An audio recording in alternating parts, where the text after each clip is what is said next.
Présidentielle 5 questions PAS-IBT sur les déclarations de patrimoine des candidats.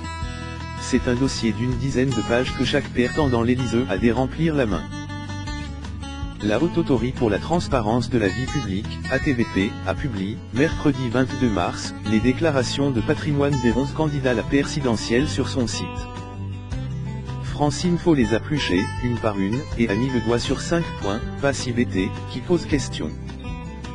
D'où viennent les montres de grande valeur de François Fillon? C'est une passion que le candidat de la droite et du centre partage avec Nicolas Sarkozy. Il accompagne les objets de luxe, et notamment les montres. Sur sa déclaration, le Sartois assure posséder 2 toquantes.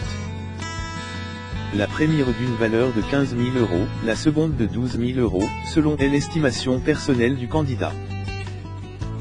Les a-t-il achetées? Ou, comme pour certains de ces costumes, s'agit-il de cadeaux? En novembre 2016, François Fillon, si par le Canard enchaîne, expliquait STR vu offrir 3 montres. Parmi ces cadeaux, une Rebellion Predator 3 aiguilles, reçue en 2013, du CLBRE horloger suisse, dont le patron possède aussi une curie automobile d'endurance. Lors des 24 heures du Mans, il est passe nous voir comme c'est un grand passionné d'automobile, raconte Franceinfo un membre de l'équipe, perçant sur place ce jour-là. Il a tchavé un long moment avec le propriétaire de l'écurie. Ils se sont trouvés des passions communes. Les belles voitures et les montres aussi. Après plusieurs minutes de discussion, le généreux horloger a décidé de lui en offrir une. C'était DRS amical, se souvient cette me source. Il n'y avait aucun sous-entendu. Le propriétaire t'est touch parce que a resté une personnalité. De haut et passe l'argent de la vente de l'appartement d'Emmanuel Macron. Lorsqu'il a été nommé au poste de ministre de l'économie en 2014, Emmanuel Macron s'est installé avec sa compagne Bercy. À l'époque, il décide donc de céder son appartement de 83e, situé dans le 15e arrondissement de Paris.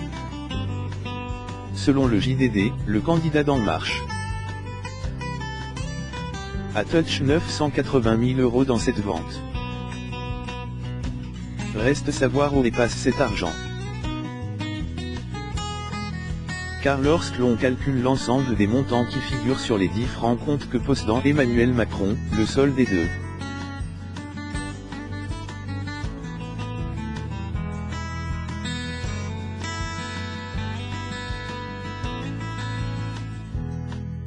340 000 €. L'entourage du candidat précise que la somme est passée dans le remboursement de plusieurs PRTS, notamment celui qui a servi à acheter cet appartement, mais aussi ce contract SPUTT dans sa jeunesse. 3 devient la passion de Jacques Cheminade pour les objets, TRS, anciens. C'est une ligne qui intrigue. Sur sa déclaration, le candidat du parti Solidarité Progrès indique posséder pour 18 000 € d'objets préhistoriques et précolombiens. J'ai commandé cette collection lorsque j'étais enfant, en cherchant des silex dans les champs et en les accumulant dans ma cave et mon appartement par centaines, explique Jacques Cheminade Franceinfo, tout en précisant avoir une passion pour les objets préhistoriques qui expriment la différence entre l'homme et l'animal. 4 touchés 274 000 € d'avance pour un livre, c'est normal. Sur sa déclaration, le candidat d'En Marche indique avoir touché 274 000 € d'avaloir pour son livre Révolution sorti en novembre audition XO. L'avaloir est un paiement partiel, sorte d'avance sur les droits d'auteur. La somme vers n'a rien d'étonnant, selon un spécialiste de l'économie du livre, joint par Franceinfo. C'est dans la fourchette de ce qui se pratique dans le milieu, assure-t-il. Au-dessus de 15 000 exemplaires vendus, le taux revers l'auteur est en général de 12%. Le livre s'est déjà vendu 126 300 à 125 exemplaires, selon les chiffres diffusés par GFK/Livre Hebdo, mercredi 22 mars. Faites le calcul, 126 325 exemplaires 17,90 € l'Unigal 2 261 217 € et 50 centimes. Si l'on retranche 12% cette somme, on tombe sur 271 346 € et 10 centimes d'avaloir. Peu ou prou la somme touchée par Emmanuel Macron. Des chiffres que l'éditeur, contact par France Info, n'a pas souhaité confirmer.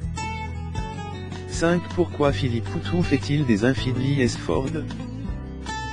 On n'a connu plus corporate que le candidat du nouveau parti anticapitaliste. Philippe Poutou a beau travailler chez Ford, PRS de Bordeaux, il roule tous les jours en Peugeot. Il s'agit du modèle 3008 qu'il a payé 20 000 € en 2012. Rien ne m'oblige à rouler pour mon patron, explique-t-il France Info. Pourtant, je pourrais avoir 20% de réduction sur les voitures neuves. Mais je considère que je ne suis pas un représentant de la marque.